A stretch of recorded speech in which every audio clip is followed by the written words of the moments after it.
Take it away from him. Under 4 left. The barn is alive again. 52-51. Got me in my hormones. All gas, no brakes. Score 4-0. If you think you own this place, you get foreclosed. I've been in my head, but it's not about a T3. I like to learn, but there's nothing you can teach me. We all got opinions. You about to hit a meat tree. All right, we are good. We're live on live, Mitch. Back again. Calgary, Alberta, Canada, world, everyone. You're listening to the Sports Show YYC. That's the handle. I guess I should put the @ sign. That's at Sports Show YYC. Mm-hmm. Instagram, Twitter, Facebook, we're everywhere. We got a YouTube channel. It's called Sports Show TV. Okay, it's right. Look, it's right on the hoodie. It's right. We got to do jerseys, Mitch. Yeah, that'll be great. But Sports Show TV. Subscribe to the YouTube channel, please. That would mean a great deal. But more importantly, we are live on the CJSW 90.9 FM, greatest radio station of all time. In our opinions, in the hearts of many, and we're happy to be here. And you say, wait a sec. Typically, you guys are on the second Tuesday of every month. You're early. The Lily. You know I love the Lily. Who doesn't? That's what I'm saying. That's what I know you love the Lily. She gave us the tap on the shoulder. We're on the bench. We're minding our business. We got a double shift this month, but we're happy to do it. So, again, as you know, it is 11:30 a.m., 8:30 p.m. Mountain Time. Typically on the second Tuesday of every month, but we got a special show here. And I also want to remind the roster, because we're going to get into it here. So we got, typically what happens is during the offseason when the NBA, NHL playoffs, summertime comes in, we typically stop the show. Right. Because this is our season 6, if you will. It will, yeah. Exactly. And so, but what's going to happen is CJSW faithful, honey, sugar babies. Hey. You think we're going to forget about you? You think we're not going anywhere. We're not going anywhere. Yeah. We're gonna keep going for the summer. Lily, we got you. We got it. Lily's got us. Yeah. So we got the Lily. No vacation. Kind of, but not really. That's right. That's right. You're leaving me in a bit here. That's okay. You know what? I wouldn't leave if I didn't think you could handle it. You know what I mean? And vice versa. I like to think you. That's the ultimate empower move, that's right? right? Like that's the excuse. I love it. It's good. That's but it. Whatever. You'll be on the beaches of Greece. Listen, they give us 30 minutes, so let's do it right away. We gotta jump in. We got heavy NHL talk today. So real quick, NBA. One team is off to the finals. That's the Golden State Warriors. They're in. They booked their ticket. You called it. I called it. Okay. The other one, the East, we're waiting. It's Miami Heat, the most underrated number 1 seed, taking on the number 2 seed, the Boston Celtics. They were in Boston last night. They were trying to figure it out. If you listen to last week's episode, we told you. They're both Bruce Willis. You got Butler, their best player on the Heat, and you got Tatum, the best player on the Celtics. They're the same person, we said. And basically, these guys are going at it, and now they're heading to a Game 7. It's going back to Miami. Winner of that takes on Golden State. Hey, we just wanted to give you the info because you care, you may not care. The reality is we got to go into the NHL, and we're going to be here for a bit. Listen, you know I'm cheering for Boston now. Right, of course. Because, hey, you got it. My basketball picks this year. Yeah, fire. I'm on fire. Fire. It's crazy. Yeah. I mean, picking the NCAA champs, you pick the 2 teams that were going to be in the finals right now. You know what?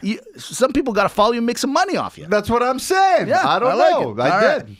Speaking of finals, let's head over to the NHL. We're getting closer to the Stanley Cup finals. We're one step closer. We're going to start in the East like we always do, and we're going to get to the West, and you know who we're going to talk about.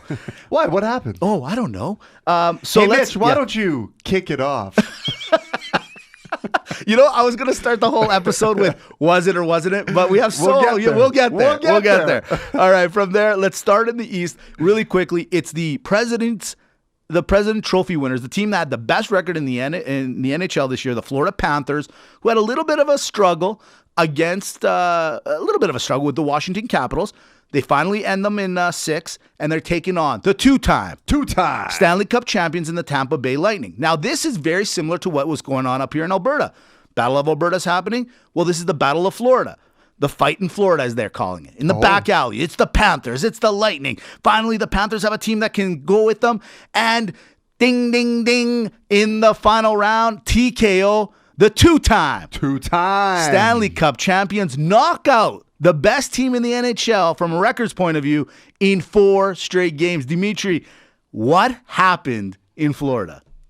Holy smokes. I mean, I don't even know how to truthfully dissect this whole thing other than the fact of Toronto is somehow to blame for waking up the beast that is the Tampa Bay Lightning. True. The Storm, all puns intended, by the way, literally rolled in. And now we know that a Thunderbolt is a much tougher entity than a Panther. Makes sense. But look, we've seen this type of thing in sports a lot, where you build a team, you get the players, you get the names, they do well, but when push comes to shove, when it comes down to when it really counts the most, what wins games at that level is the X factor of the maturity, the skill, the experience, the calmness. The Tampa Bay has everything. Tampa Bay has an understanding of the playoffs. Tampa Bay has a group that is just not fazed by anything, and they literally beat them up. They beat them up. Like, this was bad. This was really bad. And then you can see the separation, right? Mm-hmm. You can see where it was after game 2. Truthfully, it was after game 2 when you knew it was over. And yeah, okay, they're up 2-0. No, it was just the mood. When you went to game 3 and you saw that Florida just didn't actually know what to do. Yeah. And everyone was... So we heard Huberdeau all year, but we didn't hear him in the playoffs. Huber who? Huber gone, Giroux gone, like all these, Bobrovsky, everyone gone. It was bad from top to bottom. And then they were taking dumb penalties. Look, Tampa Bay, this is why it all matters. This is how you figure out why they're two-time Stanley Cup champions, because they never worried. You're right. Toronto gave them a big push. They probably were a little worried if you really think about it, but they did this. Woosa. They just brought their calmness down. Like they went back at it, and they did what they needed to do. And to beat up Florida, your arch rivals in 4, just shows me that you weren't ready. You thought you were ready. You showed the NHL, quote unquote, during the regular season you're ready. You aren't ready. The playoffs, we've always said it. Everybody says it's a different season. It's a different time. And it's true. It absolutely is true. But the big killer, a couple of weeks ago, we talked about the guys in the league. Like, why were there so many Game 7s? Why weren't people stepping up? And we said, actually, I took it back last week. I said McDavid, because of what he's been able to do, he's a killer. Jonathan Gaudreau, I said, was a killer. I might be taking that back again. But the real killer, Vasilevsky. This guy showed up. He goes, hey, you guys need a goalie. I forgot. I'm here now. Shutout again. Yeah. Elimination game, you can't beat this guy. When the chips are down and you need this guy, or you're about to break the neck of the opponent, this is the guy that now people are dubbing maybe the best goalie of all time. You took the words right out of my mouth. I was going to ask you that question because people are saying it. But, I believe I get the whole hype. I get people get behind hype, and we're living in the now and the playoffs and what he's done and his records and consecutive games, this and winning, blah, blah. Okay, I get that. But this legitimately now is a question, because in today's NHL, you and I both know it's a lot harder. Yes. Right? Much harder. Pound for pound to win. True. To win the Stanley Cup, right? And you see that because like what Tampa Bay, Pittsburgh, and Chicago, what these teams have done in the last decades is quite remarkable. When you can do back-to-backs, when you can get there as many times as they have. Because you got to forget, Tampa Bay in the last decade has already been to a final that they lost out. They've been to many conference finals that they were inching that close. But going back to Vasilevsky, this is a legitimate argument. We say this guy might be the best goalie of all time, because it's like the Chris Osgood argument. Right. Is he better than Patrick Waugh? No. Is he better than Martin Brodeur, who still has the crown? I don't care what anyone says. Agreed. No, but they show up. Yeah. They win. That's true. And Vasilevsky is now in that territory. Absolutely. And isn't that really the most important thing? The last few podcasts, go back and listen, because this is what me and Dimitri have been saying. The playoffs is really what you got to, put your metrics on. The regular season awards are given to the regular season, but for some reason people think, but we always say the playoffs are more important, but we're giving awards during the regular season. It makes no sense to me. Combine them together. The best will, like, what's that saying? The cream rises to the top, right? And so I actually will say I need to do a little bit more analysis, but yeah, Vasilevsky's up there. He's got to be top 3, if not the best, when it comes to who do you want between the pipes in the biggest games of the year. He's proving it over and over again. Well, He's the Spitfire, guy. really quick, and we'll move on. Yeah. Number 1 pick overall to pick a goalie. Are you taking Vasilevsky or Brodeur? Straight up. I think I will take Vasilevsky. Brodeur sometimes was a little, I don't know, there was just something about him. He scares me sometimes, but yeah, I'm going to have to say Vasilevsky as of right now. I mean, I've also just saw him a couple days ago, so that's why, right? That's bold. That's bold. I know, because Really I love bold. the Brodeur. Love the Brodeur. Nice quaff. Great quaff. Great. But he also played in a system that was very defensive. A little different. Yeah, but same could be said for Vasilevsky. Structured, Kind great of, defense. I'm sure. just saying. Okay. Just saying. And you know what? One last thing. Hey, Tampa Bay. I'm kind of cheering for you guys slightly. I know it's blasphemous to say it because we're here in Calgary.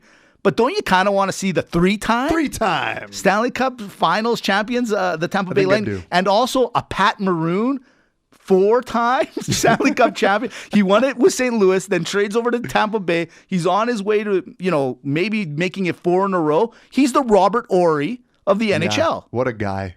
What a guy. Just saying, You're right. Dimitri, from there, let's jump over to Carolina taking on the Rangers. Listen, Shesterkin the bed, okay? He just took an Amber Heard right there. They lost it out. Carolina, they decided to just... Look, the Hurricane went right through. I don't want to spend too much time on it because you beat my Penguins. That's right. I don't like you. He doesn't I can't like it. respect you. No, I like what they're doing. But yeah, it was a very quiet series. Yeah. No one cared about that one, No. it seemed like, because everything else was going on. Yeah, you know what? There it is. There's your update on that one. From there, we go to the other wicked game. No, I'm just joking. We're off to the West. It's the Colorado Avalanche / Cobra Kai, as my buddy calls them. Yeah, we give nicknames to teams, and you'll understand why. Yeah. It's McKinnon and co. taking on St. Louis. Look, St. Louis came to the party. They brought the Crown Royal. They were looking to stick around for a little while. Yeah. And then 5.9 seconds left in the game last night, Colorado says, hey, you've had too much to drink. Get out of here. We're off to Edmonton. Actually, Edmonton's coming over. Get out of here. Look, I got to say a couple things here. You get reminded why you can never take anybody for granted in the playoffs. And sports, as I always say, has the shortest term memory. We forget that St. Louis, before the Tampa Bay Lightning, won the Stanley Cup. This team's very deep, and they're not even at full capacity with their players. Would that have changed this series? Possibly, but these are teams that just understand what it takes to win. I watched a lot of these games. It just happened that they were on, and I was able... I thought this was a fantastic series to watch, and dare I say, out of this round, my favorite series to watch. Two things: McKinnon, my goodness, this guy's something else. Like that end-to-end goal. And what do you say? What do you want? I'm going to cue it up. What do you want? Because I'm going to say it live. I tweeted it on our yes, channel. Yes. And you heard it here first, because we all know that someone else is going to steal the name. Yep. But we said if the Colorado Avalanche win and the Edmonton Oilers win, we are officially dubbing this next series the McSeries. You heard it here first, folks. I love it. On the CJSW 90.9 FM radio station. You're listening to the sports show, and if you're just tuning in, you're tuning in right on time, right in cue. Because my buddy Mitch is we've been talking a little NBA. We just went through the NHL, and my buddy Mitch is about to cue up really what's going to take up the majority of the show. One thing right before we get to it, I just want to quick, what were your thoughts on Kadri running into Billington? Did you think that was intentional, or do you think not so intentional? Yeah, it was a little intentional. Intentional. But I liked it. Hey, it's NHL playoffs, guys. Get ready.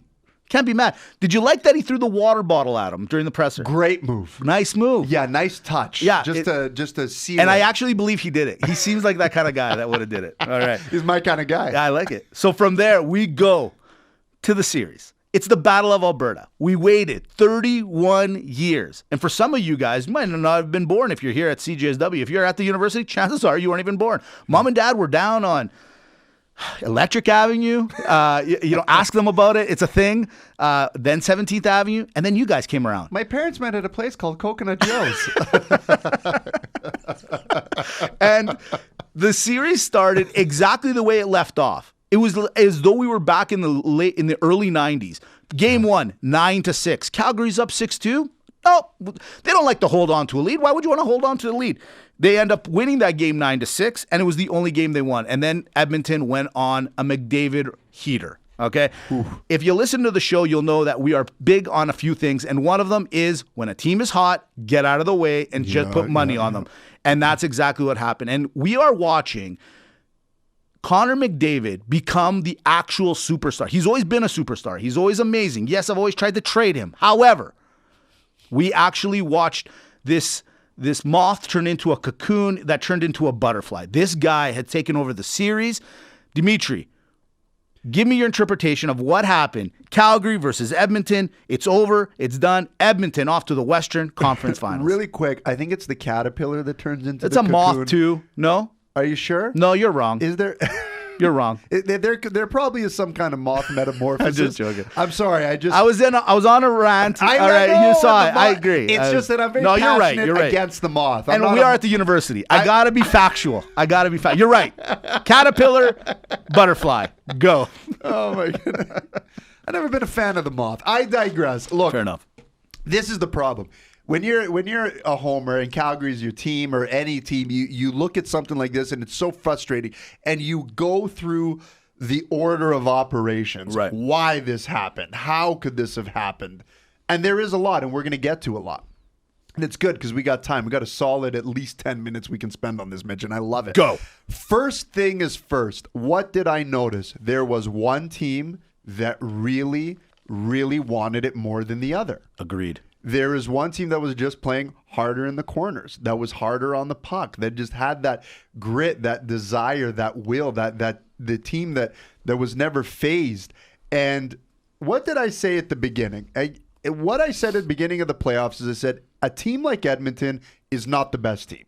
Agreed. They're not the deepest team. They're not the best team on paper or anything. They got these two superstars that are unreal. But if you give them a spark, if you give them life, if you give a team like that, and Toronto is the same type of team, if you give them that alleyway, they might take the ball and go. Now this team, to me, is the most dangerous team in the NHL. And not because they beat Calgary, but because now they really have the spark because everyone is playing. We watched a series where a team was down pretty much every single game, and they won in 5. Okay? They won 4 straight games pretty much under the gun, except for one game. Okay? Right. We're there. You see what I mean? Yeah. Players are contributing. Everyone's buying in. McDavid is doing his thing, but everybody else is also doing. And Hyman, hey, Toronto, Yeah. wrong move. Yeah. Right? Like, Absolutely. wrong move. But now everyone's going to talk about this, Mitch, and maybe we'll just jump right into it. Mm-hmm. The Flames fan is going to turn around and say, if that goal counted God. and the kick and blah, Yeah. blah, blah, this is a different series. You know what, Flames fan? Probably. Potentially. Sure. You go back to Edmonton, it's 3-2. We've seen a 3-1 comeback. Of course. Rangers did it. Like, we all get it. But here's the thing. That's not why the Flames lost. That's true. That's not. You leave it up to that chance. I'm sorry. That is not what's going to happen. Toffoli. Who? Lindholm. What? Kachuk. I'm sorry? Gaudreau.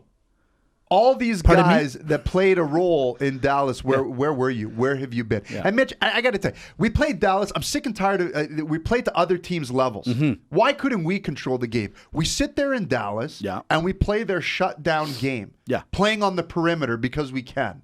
Then we come to Edmonton and we play this open up game. Yeah. You mean to tell me that this is not a Daryl Sutter team? This is a team that clearly isn't listening on the ice. Buddy, are you reading my Okay. notes? Are you reading my No, notes? Is that what you have? I'm not joking. I got it right here. This is a team that is not listening. How do you have multiple goal leads in different games and open up the floodgates? We've been dominating this team all year round. It's nobody new. We figured this out. They just clearly did not listen to the coach. And you know what, Kachuk and Gaudreau? Yeah. You guys are so dumb because now you just showed your real net worth in the playoffs. Yes, exactly. Dimitri, everything you said, I think every single Flame fan from coast to coast and down south or wherever you are would say yes. Everything you just said is exactly right. Let's get into it a little bit deeper with regards to who showed up.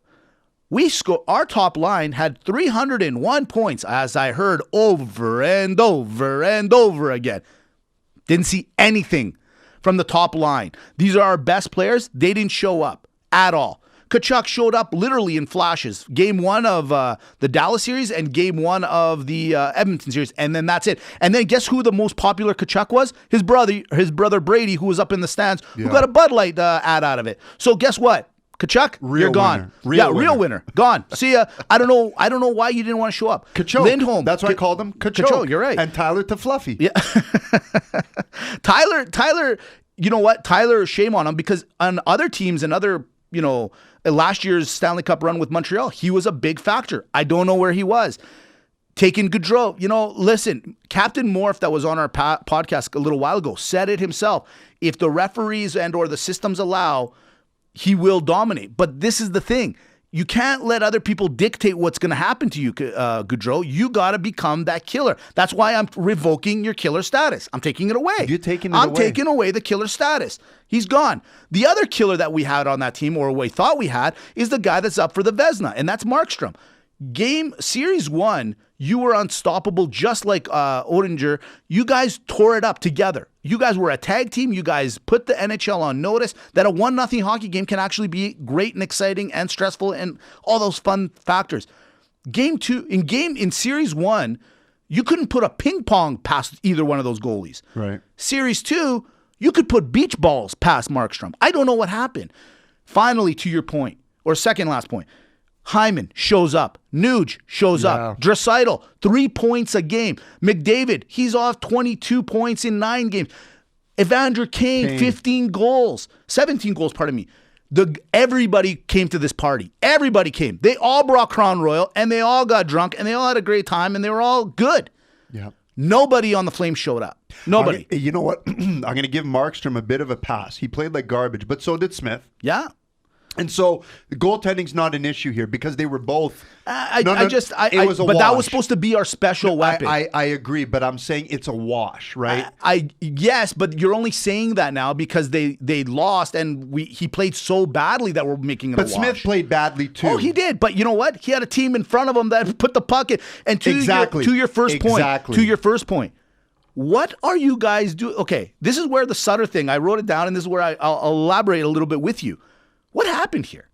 Why did we think that we could go one-on-one with McDavid, with this whole team? After game 1, when we saw it was 9-6 and we ended up winning, I don't know what was said in the dressing room, but apparently nothing was said, because how can you go? It's either the team rebelled against what Sutter was saying, which would probably have been, hey, we got to go more defensive, or dare I say, did Sutter push all in and go, no, let's try to match them one-on-one? Because if that was, which one was it? And neither one looks good right now, Dimitri. I like Sutter, but at the same time, didn't I say on this very podcast, I don't think he's the reason. He proved me wrong in the regular season that he can put them in order. But here we are, the same result at the end. No. I disagree. I'm sorry. Hold on. A, they won a series. B, they won the division.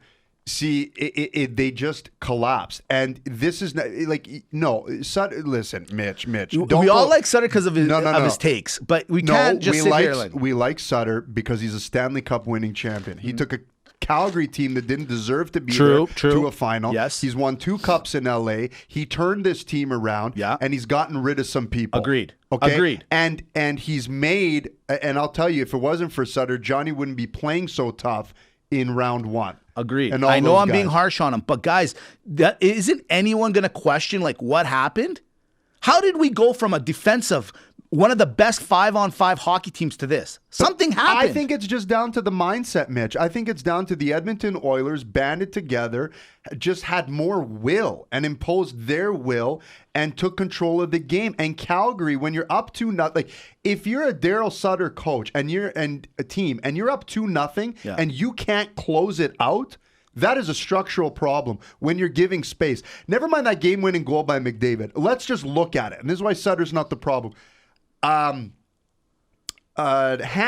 right? Okay, shot the puck around the boards about as hard as I shoot. Right. Which is bad, everyone. This is bad. True. Okay? Yeah, fair and enough. Gaudreau tried to cheat the puck on Draisaitl. Right. And Draisaitl's against the boards, watching the puck come around to take it. Right. Okay? He's trying to cheat it from behind him, not gaining any position, not trying to do anything. And guess what happens? Everyone gets discombobulated, and you leave Connor McDavid open in the slot for Draisaitl to pass it to him. True. That is not Daryl Sutter's problem. No, that's not. You're right. That's the You're right. players not playing the style of hockey that they should have been playing. Of course, the mistakes on the ice are the players' fault. But what I'm saying to you, and what I just couldn't help but notice, and it's from game one, you're up 6-2. Edmonton never worried once. Yeah. Down 2-0 in game 2, not worried at all. Down 2-0 in the last game, game 5, not worried at all. When they kicked the crap out of us up in Edmonton, 4-0? Yeah. The minute they scored the first goal, Edmonton scores 1, you could tell the entire air was taken out of the balloon. Right. On our team. I agree. You're right about the mindset. You're absolutely right. Those guys wanted it way more, showed it, and it almost feels like this whole season was a little bit of a I don't want to use the word failure, but that last 5 games was so bad. It was bad. That's all I can think about right now. Yeah, That's it. It was a collapse, but we do got to move on. I'm upset. I know you're upset. I'm upset about That's why we don't. You know what? We do the half hour here on the CJSW, and that's the problem. You get something like this, and Speaking of fighting, June 5th in Australia, our friend of the program. We got him when he was the 9th ranked lightweight fighter of the world, contender. Now he's the lightweight champion of the world, George Kambosos Jr., taking on Devin Haney, June 5th, this Saturday. We talk a little bit boxing from time to time on the show, but yeah, this is our friend, our guy, Greek guy from Australia. They're fighting in Australia. We had an interview with him. Yeah, we had an interview with the guy before he was big. We discovered him. We're like star search. Go to the archives. Yeah. Go to him. Go to him. Go to the Great guy. Actually, we flagged it on the YouTube channel. You can hear the interview. Fantastic guy, but he's fighting. Okay, Mitch. Yeah. I loved him, and then I didn't believe him against Teofimo Lopez. Right. And part of me says I still don't believe him now. I think he might lose this one. No way. Mitch, No thoughts? way. I'll tell you why. I will be in Greece. I guarantee you every TV there will have it. Yeah. I truly do believe he's going to win because no one gave him credit the first time, and he came under the radar. Now he's the champ. He's got all the belts. He's at home in like 80,000 Australians, and there's a lot of Greeks there. We're talking the ultimate, dare I say, home field advantage. So I'm going with Georgie. Yeah, he might just be the real deal, right? Absolutely. That's, it depends who wants it more. Hey, isn't that the truth? Isn't that the truth? We're off to Rapid Banter. It's one of the segments we do. Okay. Paul Bissonnette had a bet with his fellow co-host Ray Whitney on Spitting Chicklets. The move was, if the Flames lose, he has to shave his head. Does Calgary need to apologize to the Biz? Absolutely, or at least pay for the haircut. Barks root beer or mugs? Ooh, good question. A and W, none of the above. Vasilevsky won his 6th straight game in the elimination situation. Is he the most stellar playoff goalie of all time? Vasilewski? The Florida Panthers were in Tampa Bay for Game 4, and the night before, they were at a strip club. Is that maybe the best scenario for them before a big game? Ooh, I guess all Panthers are kept in the cage. A man at a college baseball game caught a feral raccoon barehanded during the game. Pretty awesome, or time for your rabies shot. Brave move. Who's better in real life, Connor McDavid or EA Sports Connor McDavid? Oh, I think the real one. He comes with an R trigger. Is Connor McDavid the best athlete on planet Earth right now? Ooh, that's a really tough one. Yes. Last one. The President's Trophy winner in the NHL was the Florida Panthers this year. That is now 11 straight years where the President's Trophy winner has been eliminated from the NHL playoffs. Is it a curse or just wives' tale? No president does a good job anyways. It's not the truth. From there, we're off to pass or fail, and it's simple. Now that the Flames are done, what are we going to do? What are we going to do with our spare time? What are we going to do? Here we go. What to do instead of watching the Flames games on TV? NBA Finals. Pass. Watching the Oilers. Pass. Now we're here. Fail. It's a Calgary show. Read. Catch up on your reading. You know what? Pass. I like that. A little travel, or maybe go to the passport office. Pass and fail for the office. It's so true. Wait until I get my hands on you guys. Here's an awesome one. Watch Game 50 of 162 games in baseball. Fail. But it's game Fail. but we got the whole. Fail. Just say you can Fail. All right, how about this one? The Flames caused a lot of stress. Dallas, stressful. The Oilers, very stressful. Go for a walk. Go for a walk. Fail. Fail. Come on. All right, here's one. Last one. It's last one. Yeah. Listen to the sports show. Pass. Obvious pass. The greatest pass you could ever do. Look, we're running close on time, but it's not our fault. You know whose fault it is? It's you, Calgary Flames. Just kidding. City of Calgary, we love you. Calgary radio station CJSW 90.9 FM. Thank you for tuning in. Thank you for listening. Don't forget to follow us on our channels at Sports Show YYC. You can download this podcast on CJSW.com and, of course, listen week to week to our other shows, Podbean, Spotify, iTunes, across all channels. But this is episode, what are we at, 209? 209. Holy smokes. It's one for the books, but we got to shove it in the locker because we do got to hit the shower. Last one. Okay. McDavid versus McKinnon. It's happening. Who do you like? Ooh, this is going to be a tough one, but believe it or not, I like the McKinnon. No. You know what? Edmonton's on a heater. I know. I just You didn't give wanna him the heater, Ricky. I didn't want to say it, but it is them. You What? chose them. You know what? Last year, Last I year, did. yeah. I chose Edmonton, Pittsburgh, and then the year before I chose Edmonton, Tampa Bay. Hey, you know what? They count. But you know, they count. They count. But here's the thing: I'm always a year too late and $1 too short. So everything I predict will just happen the year later. Maybe. Yeah, except basketball. Except basketball. You're hot on basketball. See that? I saw it. Call from the beginning of the year. The Bruce Willises. They're going out. I'm Looper. Looper. I'm Lupus, but. Then I'm mostly what they bopping. You can say what you got when it's Tuesday, I be locked in.